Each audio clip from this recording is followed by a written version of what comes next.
وەختتان وە خێر ئومیدوارم لە هەر کوێ هەن سەلامەت بن. ئێمە وا بەرە و ساڵە 2024 میلادی ڕووین و لە دڵە گۆڕانکاریە جددیەکانە کوردەوارە وەستاوین.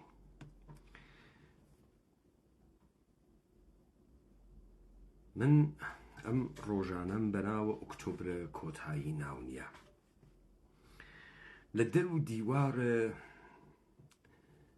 ئەو شتەی کە بە ئێمە سەوت و تەسویرەدات ئەمان باتە ناوە خەیاڵێک و ئینتزاعێک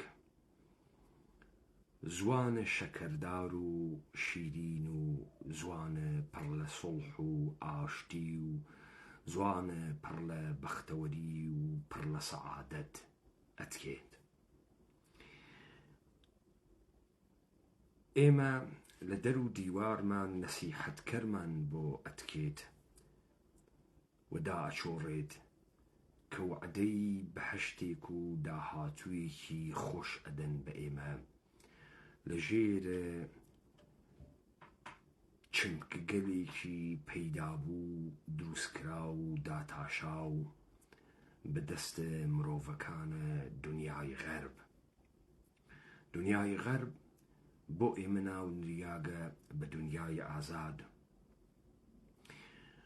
و دووپاتکردنەوە و تەکرارە مەطلوباتە دنیای غەرب بۆ ئێمە بووگەس و تەفەکر تەشەخص هەستە بە بەرزبوون و مسەقف بوون. هیچ کام لەمانەی کە خەریکە ئاڵوگۆڕ لە سەرزەمینە ئێمەن دەقیقەیەک نەویسیاگن تا بتوانن نیاتە خۆیان بەرەو پێش بوون. ئێمە گشتمان لە دنیایەکە ئەژین کە پێمان وایە کۆمەلگای دنیای غەرب تێپەڕیگە بە دەورانە ڕۆنەسانس و ڕۆشنگەری و مۆدەرنیتە و پاشان پۆستمۆدەرنیزم، کۆمەلگایەک کە لە حکوومەتە ئەبسولوتیزم مطلقە تا دیکتاتۆریەت تێپەڕیگە و بەرەو کۆمەلگایەکی پارلەمانتاری دموکراتیک ڕووی کردگە. ئەمڕۆ ئەم ئەرزشگەل و بەهاگەلە بووگن بە ئەرزشگەل و بەهاگەلە جەهانی. ئێمە بۆ حەڵمان خراوە بۆ خاتری ئەوەی کە ورد و دڵسمان دموکراسیمان گەرەکە. دموکراسی ئاسانترین، بێخەرجترین، بێهەزینەترین و بێبەهاترین چمکێکە کە هەر کەسێک ئەتوانێت دەسی پێوە بگرێت. پێویستیش ناکات خۆتی بۆ مندووکەی، پێویستیش ناکات بێژی مەبەستت لە دموکراسی چییە، بێژی ئەو جەهانەی کە ئەحیانەن دموکراسی ئەی خوڵقێنێ چۆنە و دەقیقەن مەبەستت کوێس و چۆن دموکراسی کێشەکانت تۆ کە حاڵت خراپە حەلیەکە. بەڵام ئەمانە مۆدە دنیای سەردەمن. باوە لە ناوە خەڵکایژێ ئەگەر چوویتە شارە کوێرەکان دەست بەسەرت چاوت بگرە تا وەکو ئەوان ویت، چون ئەگەر وەکو ئەوان نەویت ئەو جار دووریت لێەکەن، گولیت لێ ئەکەن، پەلامارت ئەدەن تا وەکو ئەوان بیت. بۆیە ئەمڕۆ هەر کەسێک بۆیتە کوڵە سوچێک و لێ بپرسی حتمەن بیر لە دموکراسی ئەکاتەوە، بیر لە مانیفێستی ئەخلاقی بەشەر کە تەنزیمە هەڵسوکەوتە نێو دەوڵەتی ئەکا بەناوە مافە مرۆڤ ئەکاتەوە و حەزی پێیەکا. لە کەناری ئەمە لە سەرزەمینە ئێمە و بە ئێعترافە ئێمە گەل دەوڵەتە ئێرانی و ئۆقەلای دەوڵەتە ئێرانی خەریکن شێوەیەکی تر لە داڕشتنە خۆیان ئەبەنە پێشەوە و تەبیعەتەن بە بۆمبارانکردن مێشکە ئێمە بە دەم و چاوگەلە جۆرا و جۆر لە ژێرە ناوە ڕووداوگەلە جۆرا و جۆر بە تەعابیرە جۆرا و جۆر خەریکن ئێمە بەرەو مەسیرێک ئەوەن تا یوتوپیایەک مدینەی فازڵەیەک لە مێشکە ئێمە جێگە بگرێت و ئێمە تەمەنای بکەین و بە شوێنە ئەم تەمەنا پێمان وابێت کە شۆڕشی بۆ ئەکەین تا بەدەستی بێنین. بزانن تەمامە ئەوانەی کە ئیمڕۆ دەسەڵاتیان واوە دەسۆ و منزورە من لە دەسەڵات ئەمەسە ئەگەر تۆوە پێشچاوە خۆت بێنیت لە بەشێک لە جوغرافیایەکی خڕۆکریاگ بە سنوور بەناوە عێراق لە بەشێک لە جوغرافیایەکی خڕۆکریاگ بە سنوور بەناوە ئێران و تورکیە و سووریە لەگرا اتفاقێک کەوتگە ئێمەمانان هیچ کاممان ئەو جۆرەی کە 100 ساڵ لەوە پێش خەڵک لە وڵاتە ژیاگن ناژین. ئێمەمانان نانمان بە زەمین بە تەنهایی نەبەسیاگە، خاک و زەمینیان یا لێمان سندگە یا بەجێمان هێشتگە. ئێمەمانان تەکم مەفاهیم گەلە جدیدێکە ئاشنا بووگین، تەکە بودجە ئاشنا بووگین، تەکە پارە ئاشنا بووگین، تەکە بانک ئاشنا بووگین، تەکە کردیت ئێعتبار ئاشنا بووگین. تەسەوریش ناکەین بێ ئەمانە ژیان ئەکرێت. لە سنە سلێمانی هەولێر کرماشان دانیشتگین. لەحزەیەک شاید بۆ ئێمە ببێت بە ئەفسانە ئەگەر بیر لێ بکەین و من چی ئەەکەم کە نانم ئاوم هێلکەم بەهاراتم گەرمام ڕووناکاییم لە پەکجێکا پێم ئەدرێت و من لە بەرامبەریا وەرەقەیەکە دەم بەناوە پارە.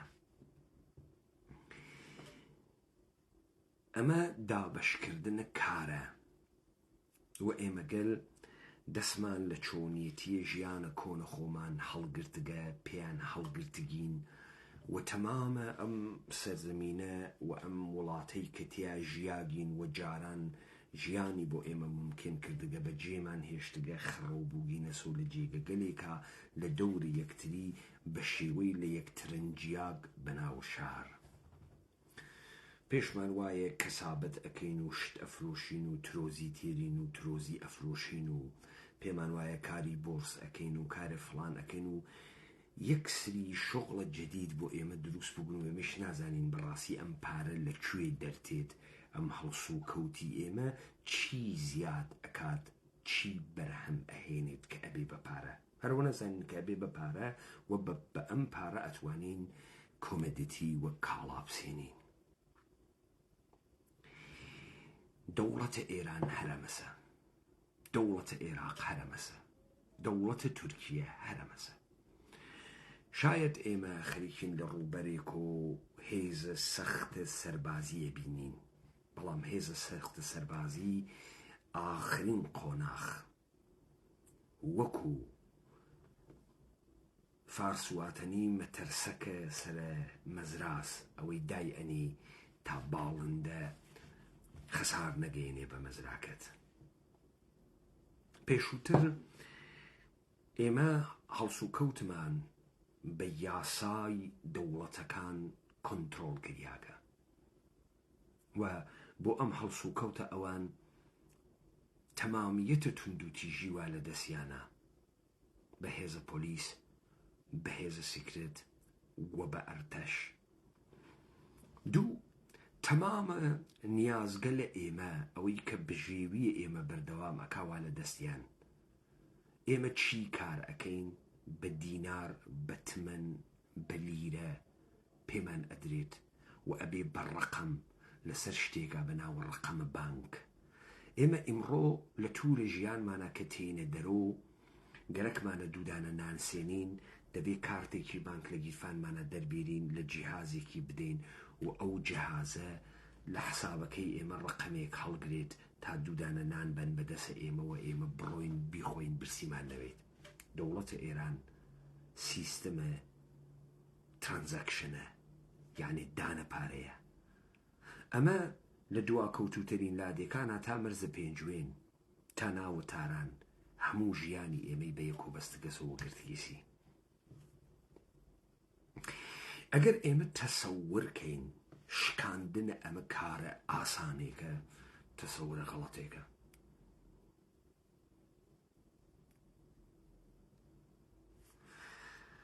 بێنە پێش چاوە خۆت بابایەک لە شارە کرماشان دانیشتگە، 30 ساڵ کاری کردگە، بژی و مەمرەیەکیان پێداگە، بە 1000 چنووکی و دەست پێوەگرتن و کارگە لە جۆرا و جۆر ژوورێکی بۆ خۆی و ماڵەچکۆلەیەشی بۆ خۆی دەست و پێ کردگە. ئێستا لە تەمەنە 6 ساڵیە کاری تری پێ ناکرێ، پوڵت بازنشستگی ئەگرێ یا پێژن تەقاعد یا ئینگلیسیەکانێژن پەنشن. ئەو تەواو ئەترسێ لەوەی کە ئەگەر ئەمە نمێنێ چی بکات، کێ هەست کە ئەم پوڵەی پێبا. هاوکاتن لەگەڵ ئەم سیستەمە جێگەی خۆی گرتگە، بە شەق بێ، بە کوشتن بێ، بە بڕین بێ، بە ئەنفال بێ، بە کیمیا باران بێ، بە کۆچدانە، بە ئیجبار بێ، بە چۆڵکردنە لادێکان بێ، بە مڵکە گشتی کردن تەمامە ئەم سەرزەمینە و کەژ و کێ و دار و دەوەن بێت. ئێمە خڕکریاگەن و هاتینە ناو جێگەیەک بە ناو شار، بە کارتە بانک و کارتە شناسایی یا هەویە، بە پاسپۆرت و بە ڕقەمە بانکە ڕقەمە کۆدە ملی و بەمانە کار ئەەکەین و ژیان ئەەکەین.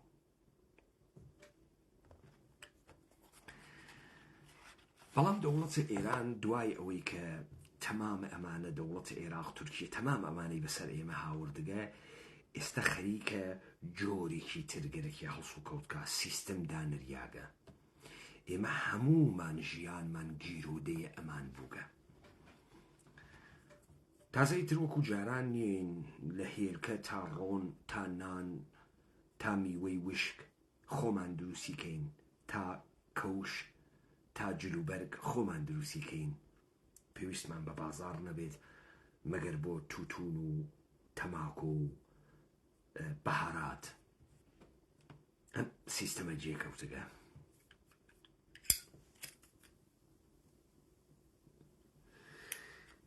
ئێستا دوای ئەم گشتە تەعەدا و تەجاوز و بێ هەمە چیزکردنە ئێمە، دەوڵەتە ئێران تێد ئێژە بمۆقروانە شێوەیەکی تریش هەست. من هەر کوڕەکەی جارانم، بەڵام ئەم جارە خۆمت بۆ سافولوسەکەم، بۆ نەخۆش لە خۆمەدەم، دەم و چاوم ئەتاشم، جلو بەرگە جوان لە بەرەکەم، هەموو جارێ تێم دەسێکی شەکێشم و سەرەتوە. متفەکرینە ئێرانی لە سادق زیباکەلام تا سلیبریتیەکانیان لە گولشیفتەیە فەراهانی تا نازەنین لە چێهرەگەلێک بەناوە ئۆپۆزیسیۆن، چێ لە ئەحزابە منتەسەبە بە کورد تا کوڕە ئایەتوڵایەک بەناوە کوڕە ئایەتوڵا شەریعەت مەداری، تا شازدە منتەزر و سەلتەنەیەک بەناوە ڕزا پەهلەوی، گشتی خەریکە بە تۆیژێت ئەم سیستەمە فرەشتە قەشەنێکە دەسی بۆمەوە. با حەزینەی نەبێ چون سیستەم حەقی هەز لە تۆ بکوژێ، بەڵام تۆ هیچ کاتێک بە 85 ملیۆن بە 70 ملیۆن بە 50 ملیۆن تۆ هیچ کاتێ ناتوانیت لە بەرامبەر ئەم سیستەمە بوێسی. ئەم سیستەمە تۆ ئەکوژێ. بین و باگشتمان دەستمان بینە دەستی یەکتری و ئەم سیستەمە ئیسلاحیکەین، نەسیحەتیکەین، گوشاری بۆ بینین، بڕواتە دواوە، خەریکین هەڵەشکین. دەوڵەتە ئێرانی خۆی خەریکەم کارەکە. بزانە مەزانی وەسە چی؟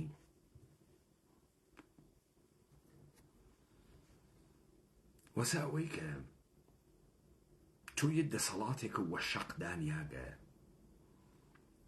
ئیستە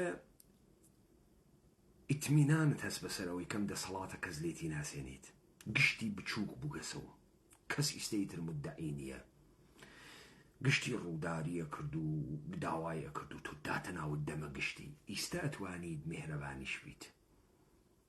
تۆزی شلیکەی بۆ لەبەرەوەی ئەو خەڵکە ئیستەگیتر گشتی خۆی گرکە بە پێگەی خۆی، خۆی گرکە چکۆلە بێت، خۆی گرکە قسەی زل نەکا، خۆی گرکە لە گڵێمەکەی خۆی قاچی درێژتر نەکا.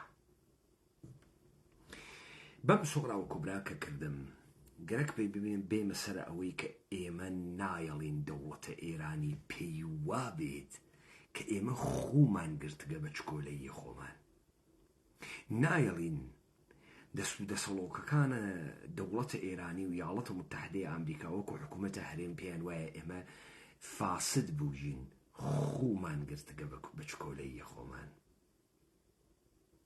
هەر بۆیە من لە ژێرە ناوە ئەم دیبەیتانە مەسائلێک ئەو ڕوژێنمەوە کە پێشووتر وتگمە، بەڵام بۆ خاتری ئەوەی کە کارە کۆنکرێتین لەسەر نەکریاگە و کەسگەلێ پەیدا نەبووگن بڕۆن کۆی بکەنەوە بیدەنە دەمە یەکتری، من سەر لە نوێ مەحاولە ئەەکەم بڕێکیان باسکەم.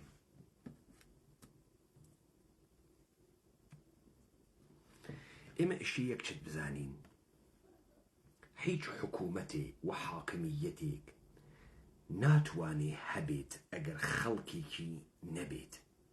تۆ حکوومەتە کوێی ئەگەر کۆمەڵی ئینسان تابعە تۆ نەبن، لە ژێرت دەسە تۆ نەبن، فەرمان لە تۆ نەبن، تۆ فەرمان ڕەوای کەیت ئەگەر فەرمان بەر نەبێت. کەواتە هەر حکوومەتێ جەمعیەتی گەرەکە، خەڵکی گەرەکە، جەماوەری گەرەکە، کەسانێکی گەرەکە پێیان بێژێت تابعین، کەسانێکی گەرەکە پێیان بێژێت سیتیزەن، کەسانێکی گەرەکە پێیان بێژێ هاووڵاتی، نازانم هاووڵاتی. بۆ ئەمە تۆ کۆمەڵی ئینسانی دەستەمۆت گەرەکە پرسیار نەکا، تۆ پرسیار نەکەی.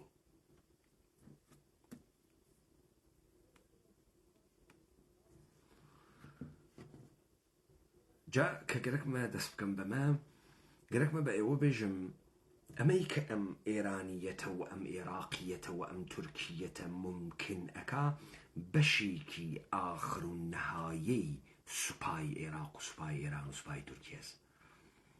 پێشووتر ئێمە هەموومان بەیداخ سپیمان بەرز و کردگەسە و تەسلیم بووگین. کێ تەسلیممانی کردگە؟ بۆ خاتری ئەوەی لەمە تێبگەین، من بارها بیسم ئەوانەی کە داردەسە دەوڵەتانن، ئەوانەی کە خائینن، ئەوانەی کە بێوجودە هاڕیاگن، لا ئەکەن وێژن ئاخێزە کوردەوارە سەر بەخۆ هەرچیشتە ڕەتەکاتەوە. دێ ئێمە ئەگەر قازی حەمەمان نەوێ، ئێمە ئەگەر دیا ئاکۆمان نەوێ، ئێمە ئەگەر قاسملو و مەڵا مستەفامان نەوێ، ئێمە ئەگەر فڵان و بیسانمان نەوێ، چی بکەین؟ هەڕک بپێوە و بنیشە ناوی. مەرتۆ نایژی من مرۆڤ دنیای ئەمڕۆم، مەرتۆ نایژی من حەزەکەم بە کریتیکال تینکینگ، مەرتۆ نایژی من ئینسانە مادیم. دێ هەڕگە دنیا بکە سەرە دانیشە بیر بکەرەوە.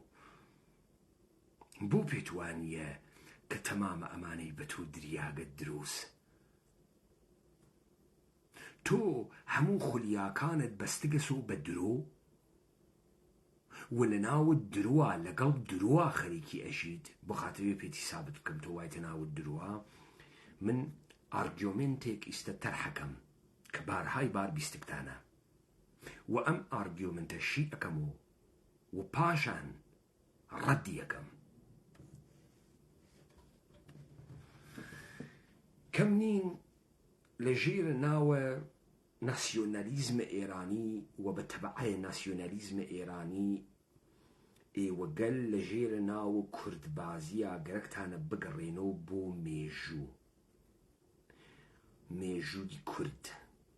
جا ئیتر هەرچی شتە کوردێکی لێ ئەدەن، دینە کورد. کەم نیەن ئێوەمانان کۆڕ و کۆبوونەوە و سمینار ئەگێڕن بۆ خاتری ئەوەی کە بێژن دینە کورد چییە.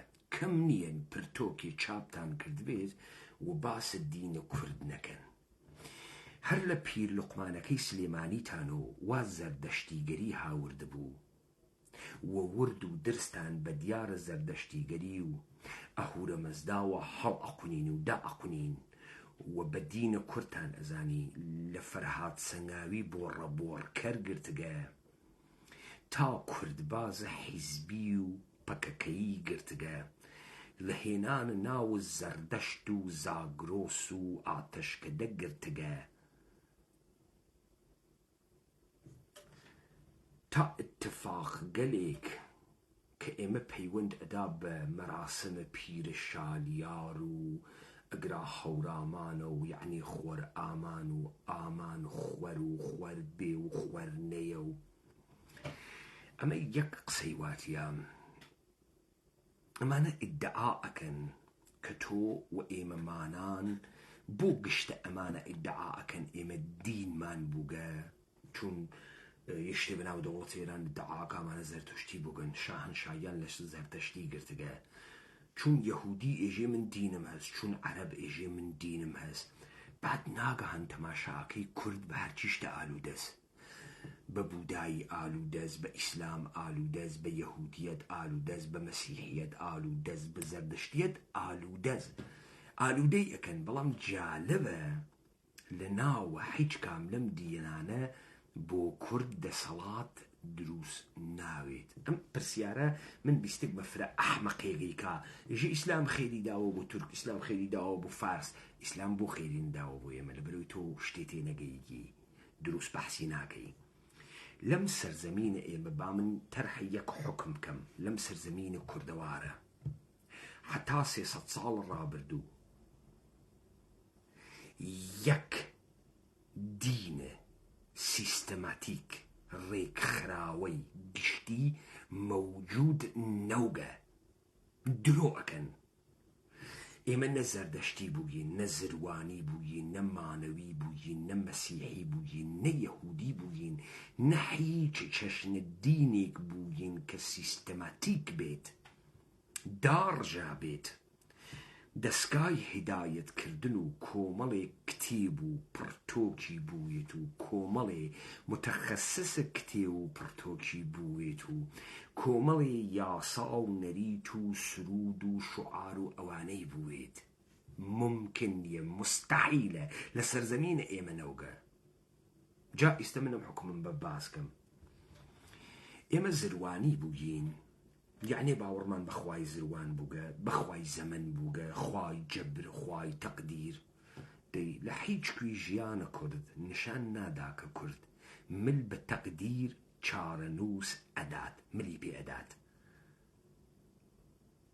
لە هیچ کوێ لە هیچ حافزەیەکی تاریخیە بەڵام بابێمە سەرە ئەمە مەبەستە ئێمە لە دین چییە دین دەسەڵاتە چۆن دین دەسەڵاتە لەبەر ئەوەی کە هەردوو ئینسانێک لەگەڵ یەکتریا ڕێ ناکەون لەسەر هەر شتێک ئێوە حتا ئیمڕۆ بەناوە فەزیلە دژی من وابیرەکەم و تۆ وابیرەکەی تۆ بۆچوونی من ئەمەسە بۆچینی تۆ ئەوەسە بۆیە 4 نەفەرتان بە یەک و تاکسیە ناتوانێ بسێنێ کارە تاکسیکە هیچ شەراکەتی ئیدامە پەیاناکەوە شێوێت دین یەک کارەکە دین یەک چیرۆک ئەحەونێتەوە کە هەزاران ئینسان باوەڕی پێ ئەکاوە لە منشەئە ئەم چیرۆکە حرەکەت ئەکا پس ئەوەڵین کارێک کە دین ئەیکا چییە دین جەمعیەت دروست ئەکا جەماوەر دروست ئەکا ئۆکەی تۆ وەختی جەماوەر دەورە ئەگرێ چه ئتفاقێکە بۆکەوێ وەختی جەماوەر دەورت ئەگرێ ئێشێ ئەم دینە مەکتوباتی بوێ کتێبی بوێ تۆ ئێستا ئیدعاکە ئێژی زەردەشت ئاوێستایی هەیە گاتاکانی هەیە ئۆکەی زەردەشت ئەگەر ئاوێستایی بوێت ئێستا ئتفاقێکە کەفێ کۆمەڵێ ئینسان ئێشێ خۆیان بکەنە متەخەسسە ئاوێستا خوێنی کۆمەڵێ ئینسان ئێشێ بە ئینسانەکانی تربێژن زەردەشتی بوون چۆنە هەموو هەڵسو کەوتە ژیانیان لەبەرەگرێت دەردیان، نیازیان، خۆشییان، ئارزویان، لەدایک بوونیان، مردنیان. لەگرا تۆ پێگەیەکت گەرەکە کە نموودە ئەم دینەوێت تۆ پێژی ئاتەشگا. ئۆکێ، پس ئەگەر ئەم ڕەوایەتە یەکدەستە سیستەماتیکە مەوجودە لەم سەرزەمینە ئێمە، ئێشێ بە گوێرەیە هەر 10 کیلومترە چوارگۆشە یەک ئاتەشگای گەورە مەوجود بێ. وەلەگرا مۆغ و موبد مەوجود بێ. بەرە مۆغ و موبد فێر ئەون ئەم خەڵکە بە قسەی ئەمان گمێزە گا ئەخوا، بە قسەی ئەمان بە گمێزە گا دەسنوێژ ئەگرێ، بە قسەی ئەمان لەگەڵ کچە خۆی ئەخەفێ. ئەمە هێزە، ئەمە دەسەڵاتە. تۆ ئەتوانی 2000 ئینسان وادار کەی گمێزە گا بخوا. ئەمە دەسەڵاتە. لەناوت دڵە ئەمە ئەو جار بیر لە دەسەڵاتێکی تر ئەکرێتەوە. چۆن ئەمانە بەنە دەمی یەکتری؟ بەمە ئیژن ئیلاهیاتە سیاسی. یعنی چی؟ یعنی ئەو تعبیرەی کە تۆ ترسەی کە هەد بووگە و ئیستەگەرەکتە کۆنتڕۆڵی کەی بە دین، و ئەمە تەبیعیە و ئەوێتۆ لە ڕێی دینە سیستەماتیک ئیستە بیر ئەکاتۆ چۆن ئەم سیستەمە دینیە دابنێت و لە ناوە دڵە ئەمە چۆن یەکێک جۆرێکی تر ئەم دەسەڵاتە هیدایەت ئەکا، کەواتە ئەهورە مەزدا فەڕەهە خۆی ئەدا بە پادشا. ئەگەر تاگرا تێگەیگین ئێمە متەوەجێ بووین دین کانونە خڕۆکردنەوەی خەڵکە. خەڵک هێزە. تۆ جاتێ لە چیرۆکە دین ئەحکام دەرتێریت، هۆنینەوەی تایبەت ئەەکەی بۆ ئەم کەسە ئێشێ سەرۆکوێ. ئەمە ئیتر نەشمشێری گەرەکە، نەهەڵس و کەوتی گەرەکە. تۆ فەوقی ئەمەسە لە بەرامبەرە ئیدەیەکا کە خەڵکی بە هەمان دین لە بەرامبەر توا هەڵساندگە ئەویسیت. خەڵک پەیداکردن زۆر ڕاحەتە. بۆ ئێوە جالبە لە توول ئەم هەزاران ساڵە لە ئیلتیجای دەمشق و حتا ئیلتیجای دەریای گۆ خەلیج فارس یا خەلیج یا کەنداو، تۆ 20 جار کەس ناوێنی تەلاشی کردووە بۆ بەدەستگرتنە دەسەڵات لەم جەمعیەتەوە لەبەری دەسیە. کارم بە من یەکە ئاتەشگا مەوجود نییە درۆەکەی نایژی دەستگا هەموو بتسازی وا لەکوێ تۆ لەکوێ موو بدروزەکەی، نایژی ئەم پڕتۆکانەی تۆ کوان، نایژی هەچ کام لەمانە نایژی. بەڵام لە خۆت و تێژی خۆر ئامان و ئامان خۆر و خۆر هەورامان و ئەگرا و زەوان بووگە و ئەگرا و زەردەشت بووگە و ئەگرا مانەوی بووگە و ئەگرا تڕەهات بووگە. ئەگەر لە دڵە دین دەسەڵاتە سیاسی نەیتە دەرەوە، دەسەڵاتە سیاسی لە هیچ نایتە دەرەوە. دەسەڵاتە سیاسی لە دڵە چیرۆکە گەورە تێتە دەرەوە. چیرۆکە گەورە مردمە بۆ متحیدەکە. تۆ یەشێ لە خۆت سوالکەی ئەگەر دینە زەردەشتیت نەوێت، ئەگەر دین نەوێ کوورشە کەبیر بەچی ساڵەفەر لەگەڵ خۆی ڕێگەخا بەچی؟ ئەم کێشە وەختی ئێرانیەکان ئەخۆن پێی ئەزانن ئەمە مەوجود نییە، مشتی تڕەهاتە نەقنی یەکتری و تێنە دوای ئیسلام. دوای ئیسلام ئێژن حکوومەت لە ئێران حکوومەتە ئێڵەکان بووگە. بۆ ئێوە جالبە بۆ حکوومەتە ئێڵەکان بووگە لەبەرەوەی جوا و بەنۆ بۆ ئەرتەشیان نییە، بۆ سەربازخانەیان نییە، بۆ ژنەڕاڵیان نییە، بۆ یەک کتێوە شەڕیان نییە، بۆ جێگەیەکیان نییە فەرماندە فێرە فەرماندەهی بکە. ئێم کاورە چۆن پادشاز؟ ئەم کاورا پادشا سەرانە ئێڵ تەسلیمی بووبن، هەر وەختی شەڕی بووبن لە ئێڵەکان هێزی گرتگە وا جواب بدەدەن. و سوالە گەورە مەسە تەمامە ئەو ئێڵانەی لەم ئێرانە حکوومەتیان کردگە ئەمڕۆ یەک نەفەر نە لادەیەکیان لێ بەجین نەماگە بزانە ئێڵە ئەفشار، ئێڵە قاجار، ئێڵە زەندیە، بۆ ئێژن ئێڵ چون لەگرا تۆ ڕەوایەت دینیەکە نییە کە ئەم خەڵکە گشتی متحدکە لەسا ئەڕۆیتە سەر ڕەوابەتە خوێنی ئۆکەی تۆ یە ئێڵێکەس ئەمانە گشتی خزمی یەکترین لە 4 دانە عەشیرە و 5 دانە عەشیرە لە یەک ڕەچەڵەق و هاتکردنە ناو ئەم ئێڵە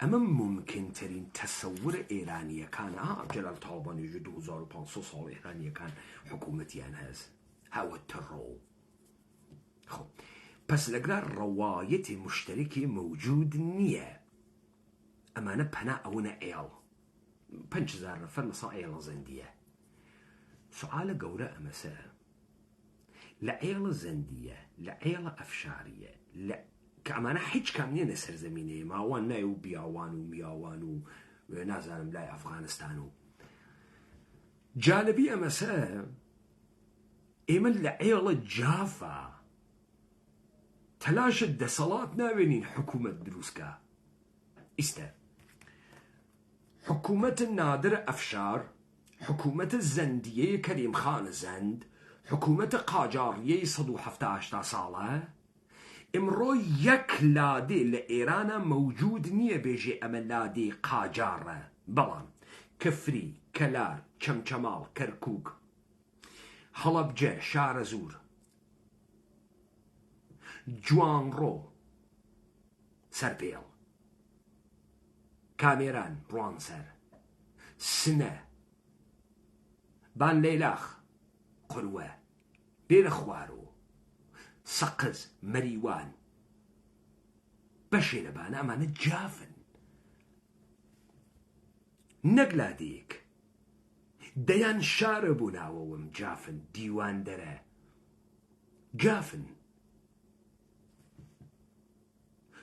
تۆ لە ئێڵە حکوومەتی کردگە ئەوەنە زۆری بووگە ئەوەنە هێزی بووگە ئەوەنە خەڵکی بووگە ئێڵەکانی تری بەزاندگە حکوومەت کەوتکەسە دەسی وەکو ئەم جەماعەتی بارزانیە هەن لە سوێری ڕەش حکوومەت کەوتکەسە دەسی پول و پارە و مەقامات کەوتکەسە دەسی سکس و ژن کەوتکەسە دەسی ڕێک ئیستەیشە وەکو بەراز بزێن یەک لادێت بەناوە لادێ قاجاڕیە مەوجود نییە نێست بەڵام ئیستە من لە ئێڵە جاف بۆ تۆ وتم و تۆ لەم جافە دەیان شارت لێ بەجێ ماگە بە جەمیەتە 100,000 200,000 300,000 800,000 نەفەر جەمیەت ئیستە حکوومەتیش نەوگن سوال لە ئێڵە قاجار چی ڕوو ئەدات لە ئاغا محەممەد خانێ کە خاجەس یعنی خەسیاگە نەژنە نەپیاگە چی ڕوو ئەداوا لە پیاگێکی جاف ڕوونادا چی ڕوو ئەدا لە تورکەمەنێ وەکو حەمەی قاجار چی ڕوو ئەداوا لە جافی ڕوونادا وا لە هەورامیە ڕوونادا مەریوان هەورامانە تەخت هەورامانە لۆن هەر ئیستە هەزاران لادێیان هەست شارە نەوسویان هەست شارە تەوێڵەیان هەست شارە پاوەیان هەست شار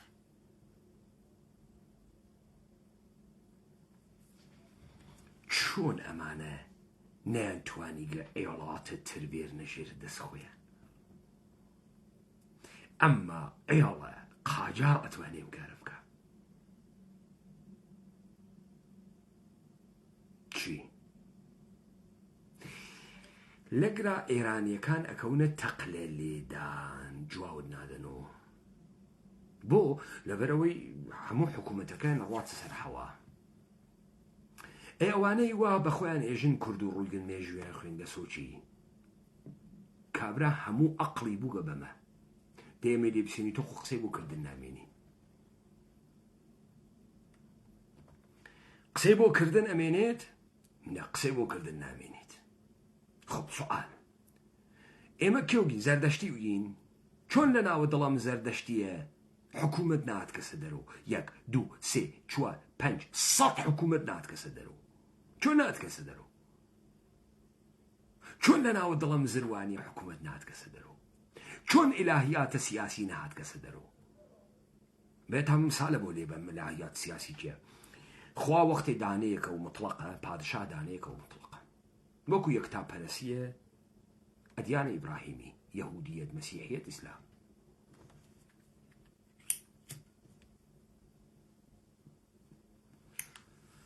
ئیسلام بە تۆ ئێژی وەختە تۆ ئیسلام بە دنیا هاتی غەڵەت ئەەکەی لە ئیسلامە ڕۆی دەدەر مرتدی وە خوێنە دواجە بە بێڕژێنن شۆخیشی تەکتانیە ئەمە دەسەڵاتە سیاسیەی تر تو ناتوانی لە ئومەتە ئیسلامی بڕۆی دەدەر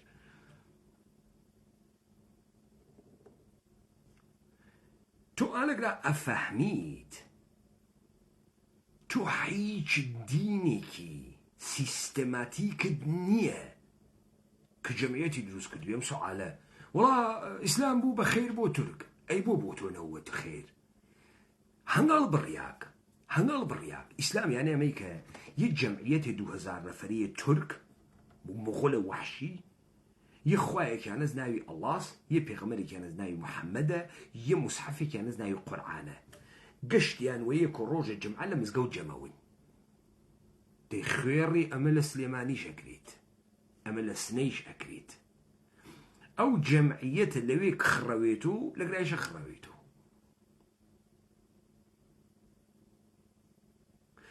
ئەو خەلیفەی بووگەنە چەپەڵە عوسمانیە کە توانێت داعافکە توش توانی بکەی تۆ بە جەمعیە دەیکەی ئەوش بە جەمعیە دەیکە لەگرا چی دەرەکەوێ کورت دەرئەکەوێ تا دەورانە متەئەخر تۆ هیچ دینێکی سیستەماتیکە لەم سەرزەمینە نییە ئەوەی کە پێی ئێژن ئەحیای ئیسلام لە تەیە 250 ساڵە پێش پرۆسەیە بە موسڵمانکردنە مردمەیە مەس لە ڕێگەی دەستگای تەریقەت خانەقا و تەکیە لە ڕێگەی خانەقاوە تەکیە تۆ بە فرەق جۆرا و جۆر دەرتێرن چۆنە گەرەکە ملەوەنە گەرەکە مشەکەلە گەرەکە چۆنە گەرەکە قادریە گەرەکە ئیمامیە گەرەکە زەیدیە گەرەکە مالکە جالبە لەم ئیسلامە بزانە لە قۆناغە ئەدیانە تۆ دەورانێکە تەس پێی ئێژن پری ئۆرتۆدۆکسی کامە دەورانێکە خاڵۆتێکە و لالۆ بخۆس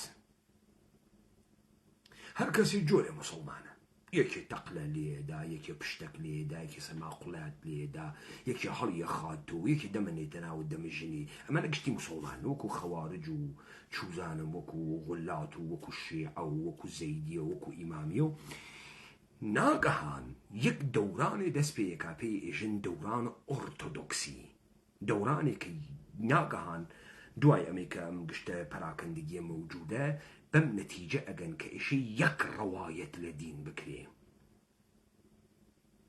یەک ڕەوایەت بۆیە شەورای نیقیەی مەسیحیەت دوای 400 ساڵ یەک ڕەوایەت لە مەسیحیەتەدا 50 ئینجیل باتڵەکاتەوە چواریان تێڕێتەوە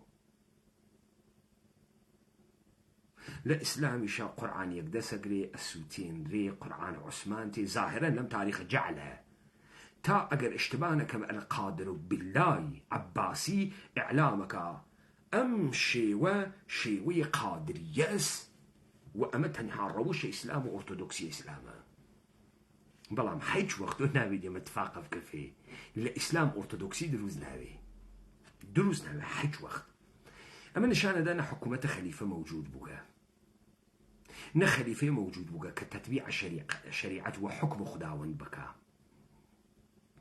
نە هێزی بووگە نە مادیاتی بووگە نە هیچ ئیمکانات و کەرەستەیەکی نەوگەمە جێبەجێ بکە ئێمە لە دەورانە متەئەخر لە ژێرە ناوە ئەحیای ئیسلام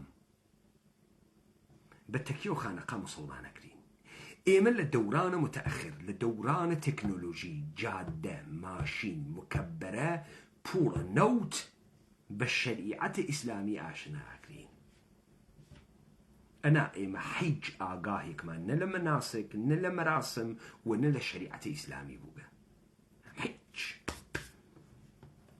ئەمە بازنەکەی 300 ساڵەها.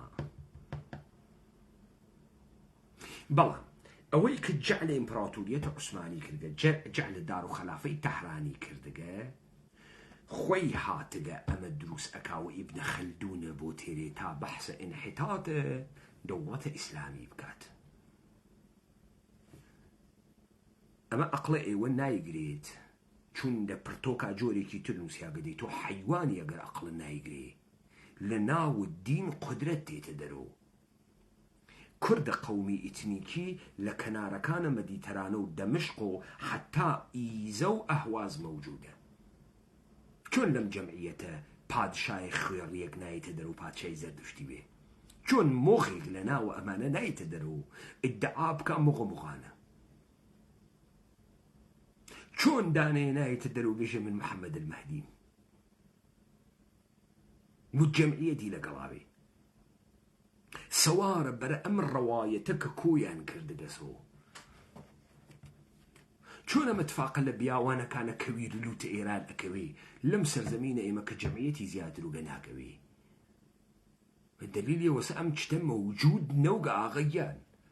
تۆ یەک ئاتەشکانیە، تۆ بە فاصڵەی هەر 10 کیلومتر مربع ئاتەشکاکی پڕتمتراق نییە، تۆ نە تەبەغەی مۆغە هەز، نە جێگەی پەروەرشە مۆغانت هەز، نە کتێوت هەز، نە ئاوستات هەز، نە سرودەکە حیچە نییە. نادروست. تو تەمامە ئەمانە لە دەورانە متاخر و تێریتە ناو مردمە کورد تازە لەگەڵ شەریعەتی ئیسلامی ئاشنا بووە. لە کاتێکە جیهانە کورد ئەسڵەن جیهانە سەعادەت نییە. بابەجان ئەدیان ئیبراهیمی و ئەدیان باسە ئاخرەت ئەکەن، باسە پەسڵان و قیامەت ئەکەن. ئەسان هەژارە موکریانی لە تەرجمەی کتاوە قورعان یا ئێژێ زوانە موکریانی، زوانە ئیلاهیات نییە، هیچ مەفهومێکی ئیلاهیاتی نییە نیسی. بۆ چون جیهانە ئینقیاد ئەوەی تۆ بە قەید دەرتێرێ جیهانە سەعادەتە، بەختەوەری. جیهانە کورد جیهانە ئازادیە، جیهانە بەختەوەری نییە. جیهانە بەختەوەری بە تۆ ئێژێ، جیهانە سەعادەت بە تۆ ئێژێ لەم دنیا کار بکە. ئیسلام بە تۆ ئێژێ لەم دنیا حەی عەلە فەلاح، لەم دنیا فەلاحەت بکە، لەو دنیا بیگرۆ. ئەمە سەعادەتە، ئەمە سەعید بوونە، بەختەوەر بوونە. وەلی ئێمە لە زوانە خۆمانایژین کورد بێ ئەجەڵ ئەمرێ، یانە ئەدەینە بەرە خواکەی یەهودی، خواکەی ئیسلام. بۆ لەبەر ئەوەی کە ئینسانێک کە بە شوێنە ئاخرەت و سەعادەتا ئەڕوا ڕەنج تەحمل ئەکاتا لەو دنیا ڕزگار بێت. لەم دنیا شەهادەت تێرێت تا ڕزگاری ئەم دنیا و ئەو دنیای لەگەڵاوێت. دەنگ ناکە تەعدای لێ یەکەن تێ هەڵ ئەدەن زاڵەمەوە ملیا ئەی دۆشن هیچ نایژێ تا لەو دنیا خوا بیخاتە بەهەشت، خوا بەشکم بیواتە پای حەوزە کەوسەر، بەشکم حۆری پێبات، بەشکم بە سکس بگات. جیهانە کوردی وانییە بە پێچەوانەس 180 دەرەجە بە پێچەوانەیە مەسە. بۆ ئەم تڕەحاتە سەعادەتە لە سەرزەمینە ئێمە مەفاهیم جەدیدە. لە هیچ زوانێکە ناشنەفی بێژێت دە بەوە هەشت بگرە لە مشت. لە هیچ زوانێکان نییە، نە لە فارسی هەز، نە لە تورکی هەز، نە لە عەرەبی هەز، نە لە ئینگلیسی هەز، نە لە فەڕەنسە پێدەژن کەری تۆ لێنی چی تۆ چۆن دە ئەدەی وە هەشت دەگریتە مشت؟ چۆن ئەم زەرەرە لە خۆت دەدەی؟ ئەقڵ اقتصادی و تۆ ئێژی تۆ ئیشی نەفع بکەی، تۆ ئیشی حەداقەل لە مەزە زەرەر نەکەی.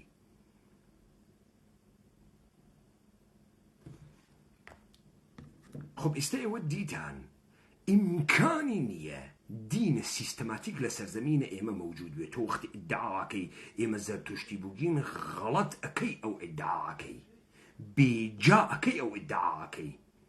شاید باوای تۆ گمێزە گا خوەروێت، ئەمە باوای ئێمە گمێزە گا خوەرنەوە گەدرۆکەی. تۆ غەڵەت ئەکەیژی سعد و وەقاس ئێمەی موسڵمان کردگە، ئێمە لە پرۆسەسێکی 300 ساڵا بە خەڵەتاندن بووین و موسڵمان خۆمان خەوەرمان نییە.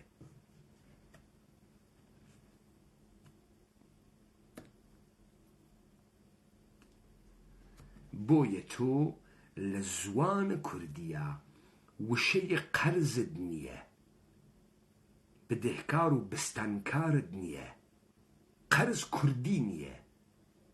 لە جەهانە کوردیە تۆ قەرز نییە. قەرز ئینسان ئەکاتە ڕەعیەتە، ئیکاتە کۆیلە لە ئازادی خا. تۆ لە جەهانە کوردیە دەسەوامت هەست. بۆیە من لە هەر کوێ ئەم سەرزەمینە کە جەهانە کوردی بوو دەرە هەر ماڵێکم تەقاندەیە کاسەی ئاویان پێمەدا، لێشان نەپرسین کێم کوڕ کێم لەکوێ هاتکم، سفرەکەیان داخست نانیان خستە بەردەمم. نەبوو خاتری وەی خوا حەزی پێ بکە، نەبوو خاتری وەی بەهەشتی پێبەن، لەبەر خاتری ئەوەی کە تۆ من ئیستا ماڵێ بۆ تۆ ئەسێنم، ئەمە دەسەوامە. تۆ قەرزارم من نییەی 20 ملیۆن دیلار وە من بەی تۆ کارێکە بۆ کریاگە لە کۆمەڵگای کوردیە وامدارە خەڵکی فەقیرێ تێتە دەرە ماڵەکە ئەیوەیتە ماڵ، کوڕێگەرە کێژن بخوازیە دەست بۆی 10,000 پێدەی. ئەمە ئەوێتۆ سنەت نەریت لە ناوە کووردا. من دەسەوام ماوەمری تۆ توانی بیتە پرسەم، ئەتوانی بیتە زەماوەنم. من داوای ماڵە لێ ناکەم ماڵێکم بۆ بسێنی تۆ.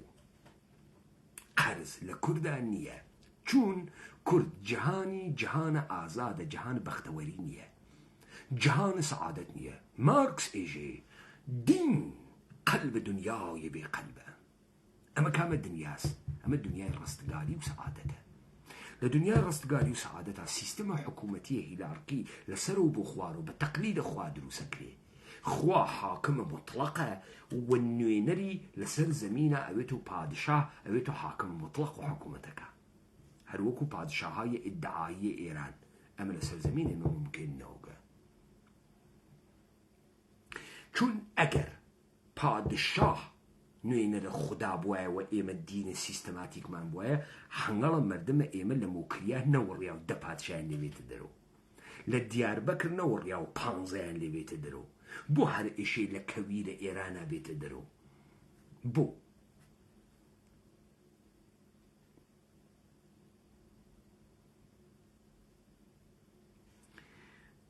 تاگرا متوەجێ بووین هەر کەسێ ئیدعاکە لەم سەرزەمینە دینوگە ئێشە سابتی بکە چۆن دینە سیستەماتیکە گشتگیر وگە.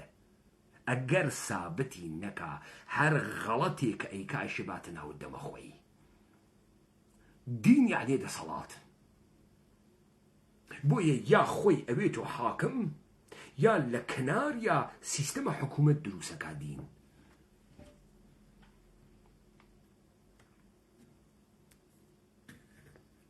تۆ وەختێ ئێژی مەسیحیەت لە دڵی مۆدرنیتە تێتە دەرەوە لەبەرەوەی حەد لە قەراعەتە خوا ئەوێتۆ ئینسان، ئینسان ئەوێتۆ کوڕ زەجر ئەکێشێ بۆ خاتری ئینسان و ئەمرێ هەر ئەمە تۆ تێریتی ئەوەی کە ئینسانەکان ئیتر لە قەومی یەهود دەرتێرێ و جنەتایڵەکان ئەگرێتە بەر شەریعەتیان بۆ تەحتیلەکا و ژێ خەتەنەر نەشودەکان بوون و مەسیحی. یعنی جەهان پەیام جهانگیرە، یونیڤەرساڵە. ئەمە چەکوش لێدەن حکوومەتی لێ تێر نەدەرەوە. حکوومەت جۆرەکانی ئەگۆڕێت و هەر تەفسیر و هەرمۆنەتیکە لە مەسیحیەت ئەگۆڕێ ئەمەی کە تۆ پێی ئێژی تەفەکر لە ئوروپا لەسەر ئەساسە ئوستورەی ئافرینشە یەهودی مەسیحی. تۆ ئەگەر ڕەوایەتی یەکگیرە بوایە ئەو جار توش ئیلاهیاتە لێ هاتە دەرەوە. جا تەباتەبایی ئێژێت بۆ فەلسەفە لە یونان دروست بووگە، ئێژێ بەو دەلیلەی کە لە یونانە یەکەم جار شارەکان دروست بوون، شارەکان سیستەمە دموکراسیەکیان دانیا بەرە خواردیانە کێشەی عەداڵەت، کێشەی بەرابەری، کێشەی چۆنیەتی ئیدارەکردن، کێشەی لە یەکترازان، کێشەی دوژمن. چون شارەکان مەوجودن ئەمانە تەفەلسوفیان کرد.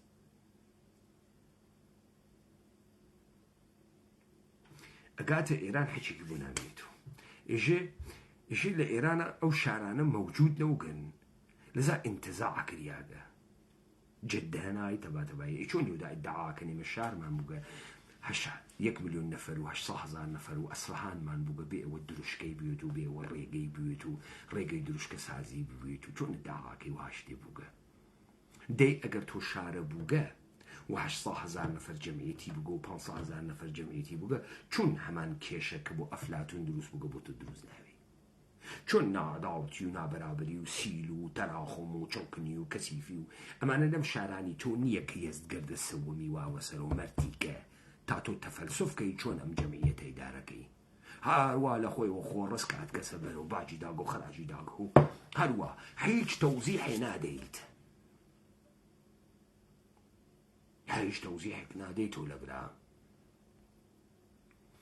بس تو اگر دین سیستماتیک دبید لنا و دل دین سیستماتیک قدرت تیت درو دسالات تیت درو دادی روی کن موجود نیه نزر وانید نمانویت نزر تشتی حیزه و نه اسلامه هیچ نمودی که نیه اسلامه اسلام دوران متأخر هات که کاورایش رگینات درو حیزه اسلامی بازی در نیری تو لعصر حاضره استیچه به مادیات و به جمع سازی و به حمایت دولت کان مسلمانی روداری نکی هیچ صندقیتی کشتک جامعی ایمانیه نیسی هیچ بوغا بنوع كريديت واعتبار وقت من دس ايوام روكر ترو اون وردو درستان كل طول عمريا بحيج حاكمي كي مطلقي بناوي خواك زور بجملي نداغ ونايدات نايدات من البته بيشوتر وتقمة كجهان كردي چونه وتيمة سرامي كإنسان كرد كبيجي إنسان سلطنا بزير إنسان آزاد وأحيانا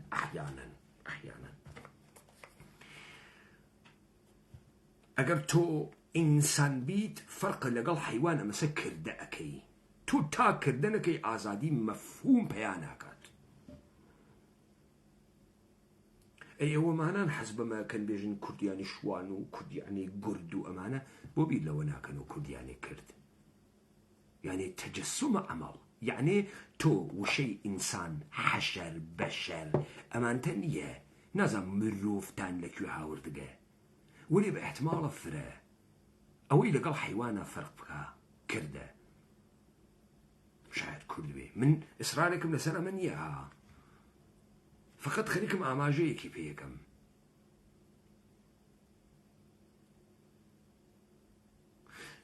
لا خيزنا من اخرو يجي حركس كردش كرد شنش ننالا شين مراتب مرتبه بالا اما كلامه كرده كرد فرق كاتك إيش كار فرمان فرقك تك الزحمة رنج فرقك زحمة وستو أي كيشيد لبروي بجيت بقاو بيه كار أوس اشتيكي بيه خلقيني كرد أوسك إنسانية الدرخة فرقك إيدك يا حيوانا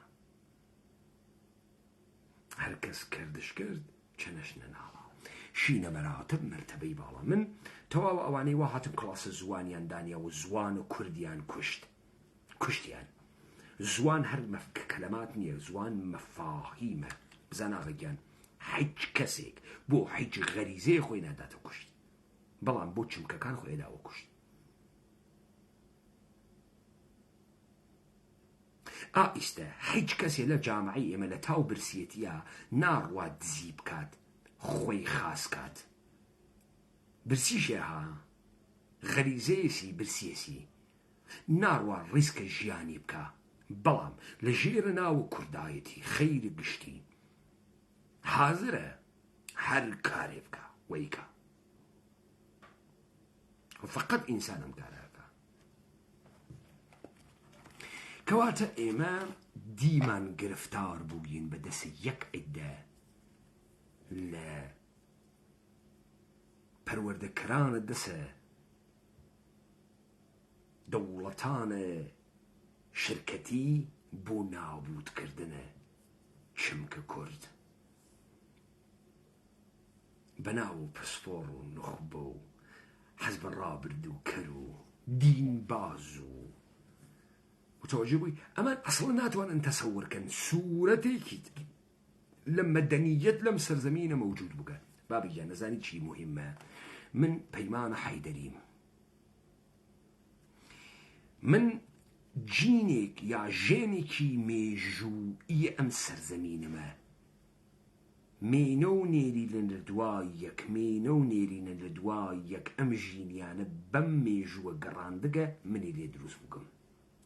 من بۆ مهم نییە سپێونێ بەناوە مەحوی یا تێهەڵدریاگێ بەناوە مەولانا جەلالدینە بەلخی چ گوویەکی خوارگە تا من بێژم من ئەوەمە. من بۆ مهمە بزانم ئەم جینە لە تەواوە ئەم مێژووە هاتکە بە گشتە ئەم ئاشوب و خەتەر و تەبیعەت و دوژمن و دڕندە چۆن گەیگەسە ئەگرا، چۆن من ئەزانم هەڵسم دانیشم پێکەنم پرسە بگرم هۆرە بکەم شین بکەم شیوەن بکەم دەسەڵامم بوێت بە دەوری یەکتریاوین، دەسەڵاتداروم کەسداروم ماڵداروم لاداروم سفرەداروم تەمامە ئەمانەدار. من ئەمەم بۆ مهمە، من بۆ مهم نییە چون نازانم بێژم چۆن کوردم بێژم وڵا سپێونێکمان هەز ناوی مەحویە، سپێونێکی تریشمان هەز ناوی ناڵیە. ئەی باد و خۆش مرور بە هەموو شارەزا بە هەموو شارە زور دانیشم بخوێنم و بزانم باسە حەبیبە چۆنەکە، بزانم قیبلەکەی و خواکەی وەمانە چۆنە پرسی بم چاڵتی کێز. من بۆ مهمە بزانم باوای خۆم چۆن ژیاگە لە بەرامبەر تەبیعەتا وێسیاگە، لە بەرامبەر تەمامە دوژمنگەلێکە کە ئینسان بە تەقەید ئەکێشێ وێسیاگە و ژیانی بەردەوام کردگە ممکنی کردگە تا منی لێ بێمە دەرۆ لە هەزارەیە سەومە. من ئەمەم بۆ مهمە. وەلی ئەگەر تۆ کەوتیتە داوی یەهودیەت چویت لە خاجە نظام المڵکە تووسی و دەست پێ بکەیت و سەرەکەیتە ناوە قنگە تەبەری، تۆ کاولێکی هاڕیاگی بۆگەنی نەفامی وا پێت وایە فرە زرنگی سەرە خسکەسە خوار قنگە کردگەسە ناوت تەبەری. تۆ ناتوانی بێژی باوات کێوگە، ناتوانی بێژی چۆن ژیان ممکن بووگە، ناتوانی بێژی چ خواردن گەلێکیان کردگە لە بەرامبەر نەخۆشیە چیان کردگە، ناتوانی ئەمانە بێژی ڕووی سەرە کردگەسە قنگە جەریرە تەبەری واقعەن بێ هیچ شەواهدە مادیەک.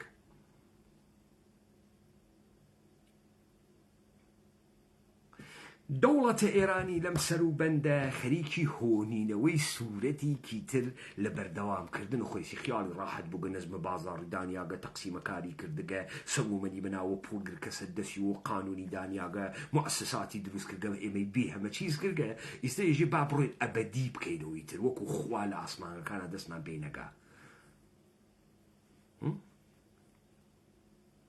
هاوەکو معتەقەدانە بە دین کە قودرەتی لێتێتە دەرەوە تۆ لە ئیسلامە ناوێ شەککەی ناوێ پرسیارکەی کاولە لە مزگەوت هاتەنەوە دەمە بۆ چونەم کاولە فکرەکە وش خوای خاتە جەهەنەم ناوێ شەک بکە.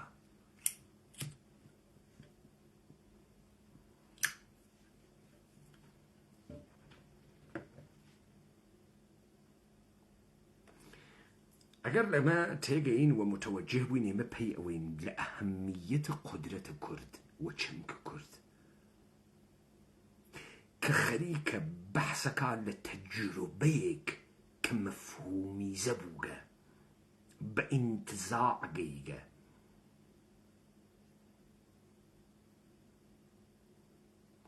ئێمە نەوەحشیین نەمڕ و ماڵاتوین نەوەکو یابوو قەپمان گرت کە ئێمە مردمێکی دارای مادیترین تەمەدونە ئازاد بووین.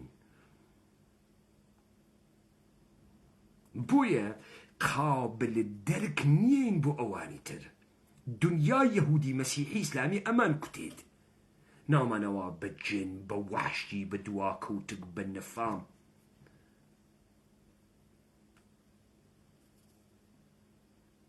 تا خومان بگۆڕێت تا پەیوەندیمان بگۆڕێت.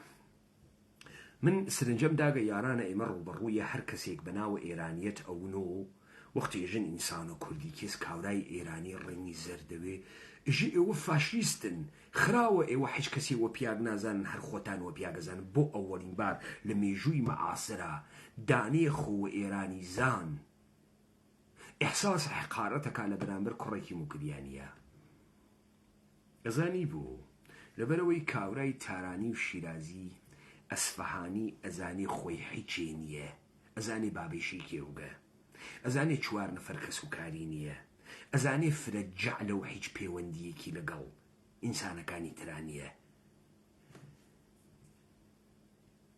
لە کاتێکە ئەو یارە موکریانیە ئێمە زەماوەند بکە 5,000 نەفەر تێتە زەماوەنی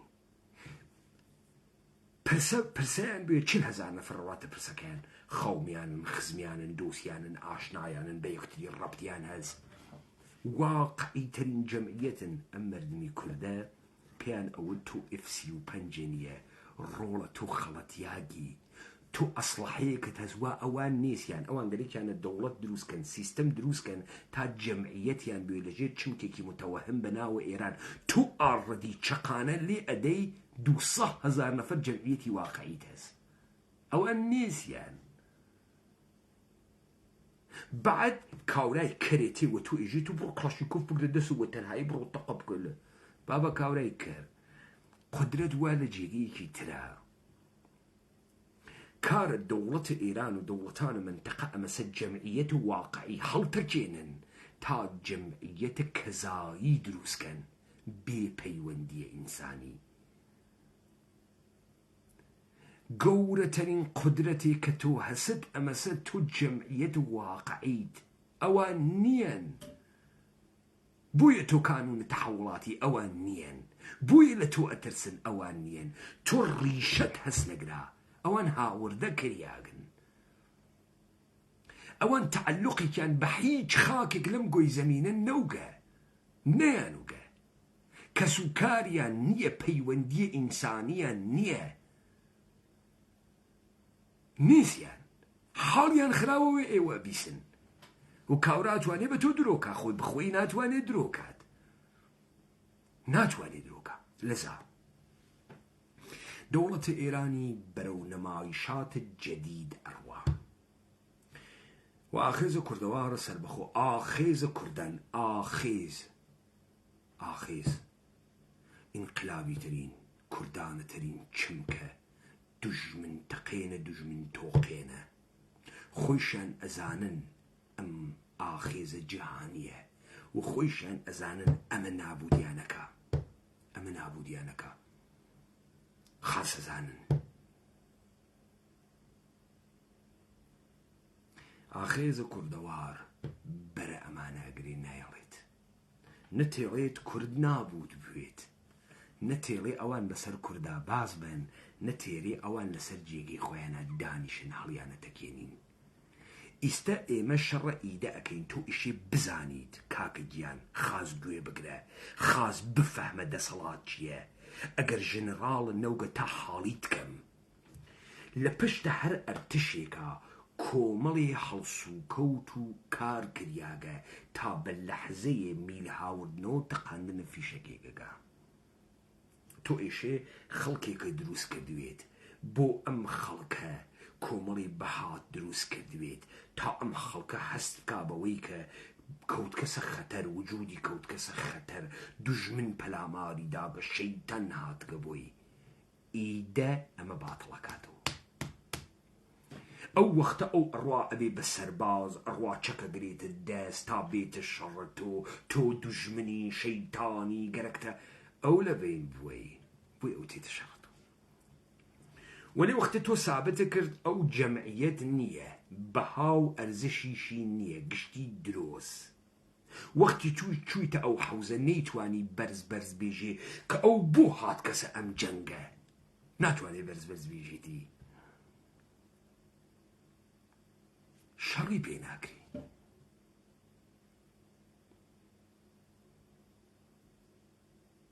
متوەجێ بووی ساڵ 1358 تا 61 گرتنە خۆڕەمشار ئەو خەڵکە ئێرانە هەرچی دەهاتی بوو چووە جبهە بۆ بەسیجی چون وتیان سەرزەمینە ئیران ئشقال شدە کەسێ نەو جوابیان باتۆ لە 61 کە خۆڕەمشاریان گەتەوە کەس نەچوو ئەمە قسەی منی قسەی ڕەفسنجانیە ئەژێ چوینە خۆمێنی وتمان کەس نایەتە جبە وتی فتوە ئادەم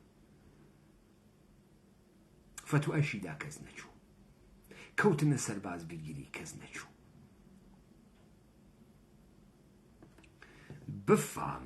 بفامە دەوڵەتە ئێران دەوڵەتە عێراق دەوڵەتە تورکیە ئیشە خۆی بخونجنێت تا جەمعیەتی وەدەسۆیێت نەتوانێ خۆی بخونجنێ واقعی ترین جەمعیەتە ئەم خاوەرە میانە و سەرزەمینە کوردەوارە کە کوردە قەومی ئیتنیکی بێ نابودیانەکە ئەو ولەتایف الحیل و پوڕ و بێ هەمە چیزکردنە خەڵکی مەوجودیەتی پێیا کردە تو بە سوورەتە تەبیعی تاریخی لە دڵە ژیانێکی زیستەوە کوردی ئەمە ئەو قودرەتەسە تۆ هەسەوە ئەو گەرەکێ بیهاڕێت و خەریکە 300 ساڵە بیهاڕێت بە دین بیهاڕێ بە یاسا بیهاڕێ بە بێ هەمە چیزکردنە بیهاڕێ تا ئەم دەقیقە موەفەق نەوگە لە بینی بوات ئەمە قەستی هەز لە بینی بوات ومیدوارم ئەم مقدمە ئێمە وردە وارە دەچم کە دەسەڵات بکە جەهانە ئازادە کورد بکە کوردبوون یعنی چی من ئەمانمە تەمام تەوزیح داگە سەر لە نوێشی تەوزیحی بەمەوە ئەم دیبەیتە بۆ ئەوانە بوو وا فکرەکەن ئاخێزە کوردەوارە سەربەخۆ بدونە دانە ئستدلال ئارگیومنت ئبتاڵە جادووی یەهودیەت و مەسیحیەتەکە تۆ ئیدعاکەم سەرزەمینە دینی تیاوگە زەردوشتە خوێڕی لەم سەرزەمینە ئێمە هاتکەشێ سابتی بکەی دینە سازماندەهی کریا سیستەماتیک ریلیجن لەگرا مەوجود شوێن دەسە دام و دەستگاکانی پەروەردەکردنی پرتۆکەکانی سرودەکانی مناسکەکانی ئاینەکانی چۆنیەتی خڕۆکردنەوەی خەڵکی تەمام ئەمانەشێ باسکەی غەڵەت ئەەکەی باسی ناکەی تۆ بەحسە دەسەڵاتە خەلیفەی ئیسلامی ئەەکەی ئیشە بێژی ئەم خەلیفەیە ئیسلامیە دەقیقەن لەکوێ چۆن و بە چ دەلیلێک ئەتوانێ حکمە خودا ئیجراکە لە سەرزەمین چۆن کەرەستەی گەرەکە ئیشە بێژی کەرەستەکانی کامەنە چۆنن لەکوێ بە چه شێوەیەک جێبەجێ کرد کە ئەوە خەلیفە وەگەرنامە گشتی چیرۆکە دەورانە معاسرە مشتی مردمتان کاول کردکە قسەیەکی کاول تکرارە کاتەوە خۆشی نازانێ